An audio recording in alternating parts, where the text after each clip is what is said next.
There is something strange happening inside almost every person you have ever met. They are busy, constantly, relentlessly busy, not because their lives demand it, but because stillness terrifies them. You see it in the way people reach for their phones the moment a room goes quiet.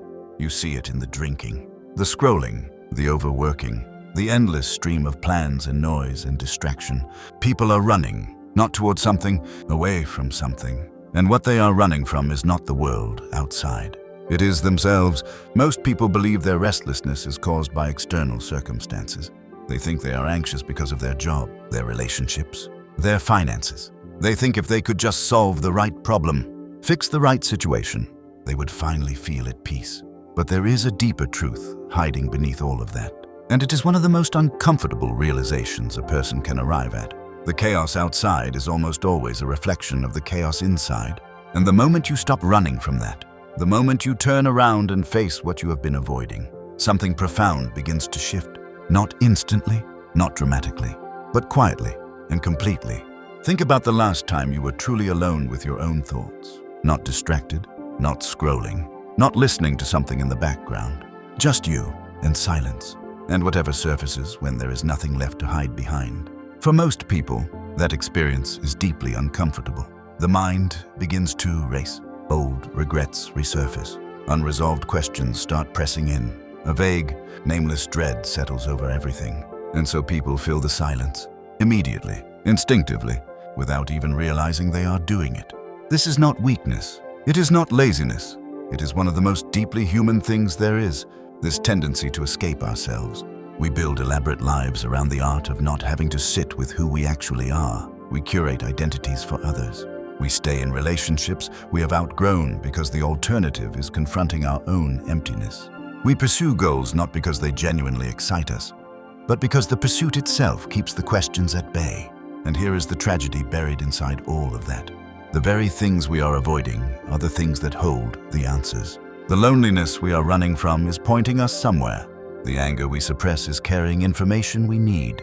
The persistent, low-level sadness that follows certain people through their entire adult lives. It is not random. It is not just chemistry or circumstance. It is a signal. It is the self, knocking from the inside, asking to be heard. But most people never slow down long enough to listen.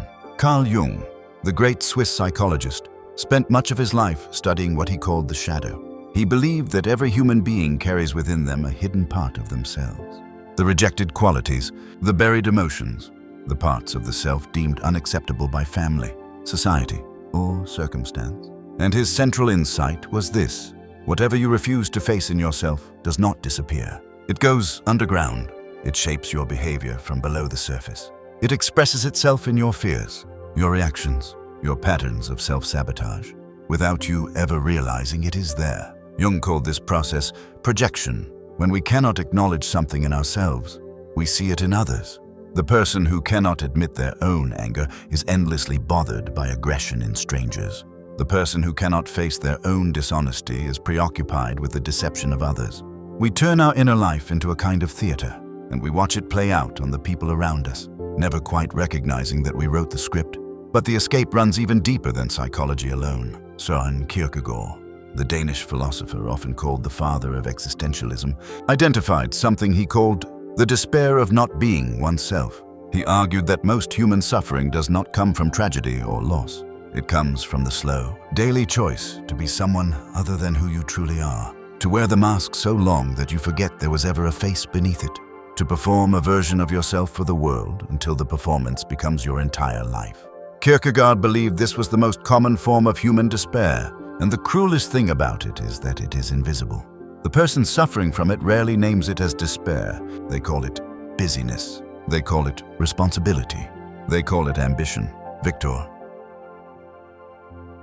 Frankl, writing from inside the darkness of the Nazi concentration camps, arrived at a different but connected truth. He observed that even in the most unbearable conditions, people who maintained a sense of inner meaning, people who were still, in some way, connected to themselves, found a capacity for endurance that others did not. His insight was not that suffering can be avoided. It is that suffering without self-awareness is the most corrosive kind. When you do not know who you are, you have nothing to anchor yourself to. And so life's inevitable difficulties feel not just painful, but completely meaningless. 3 thinkers, 3 different centuries, and yet they all arrive at the same quiet threshold. The escape from the self is the source of most human suffering, and the return to the self, however frightening, is where something real begins. Here is where it becomes genuinely difficult, because knowing this intellectually is not the same as living it. Most people, when they encounter these ideas, feel a flicker of recognition. Yes, that is true. I do escape. I do avoid, and then they close the video, pick up their phone, and do the same thing they have always done. Because the mind that has spent years escaping itself does not surrender willingly. There is a war happening inside almost every adult, between the person they have learned to perform and the person they actually are, between the comfort of the familiar and the terrifying openness of authentic living, between the safety of numbness and the vulnerability of actually feeling something, and the mind is extraordinarily clever in how it maintains the escape. It will not usually say, "I am afraid to know myself." It will say instead, "I am too tired. I am too busy. I will think about this later." It will dress avoidance up as practicality. It will disguise self-abandonment as responsibility. It will tell you that the person asking these questions, the one sitting quietly in the dark, wanting to understand what their life is actually for, is being self-indulgent, dramatic, unproductive. The noise of the world cooperates perfectly with this inner sabotage. There has never been a time in human history when it was easier to stay distracted. The escape hatches are everywhere, and they are designed to be frictionless. One tap and you are somewhere else. One notification and the present moment dissolves. We are living in an age of almost perfect distraction, which is another way of saying we are living in an age of almost perfect self-avoidance. And beneath all of it, the self waits, patient, quietly insistent, growing louder with each passing year in the form of anxiety, depression, a creeping sense that something is missing, not from life, but from within it. There is a moment, and if you have ever experienced it, you know exactly what this sounds like. When the running stops, not because someone told you to stop, not because you followed a routine or read the right book, but because the weight of the escape finally becomes greater than the fear of what lies beneath it. Because the exhaustion of being everyone except yourself reaches a tipping point, and you sit down in the silence.